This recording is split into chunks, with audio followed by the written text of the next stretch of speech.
Okay, so this exercise is a supine V raise. Okay, so it's basically just like the normal V raise, except instead of a pronated grip, we have a supinated grip. That means we are holding the dumbbells with an underhand grip. Okay, so we're getting the side delt, but by doing a supinated grip, we're actually going to pull in a little bit more of the front delt as well.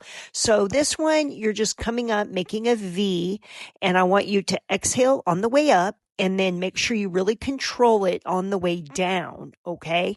So this one is great, a really great shoulder exercise. So give this one a try and make it a great day.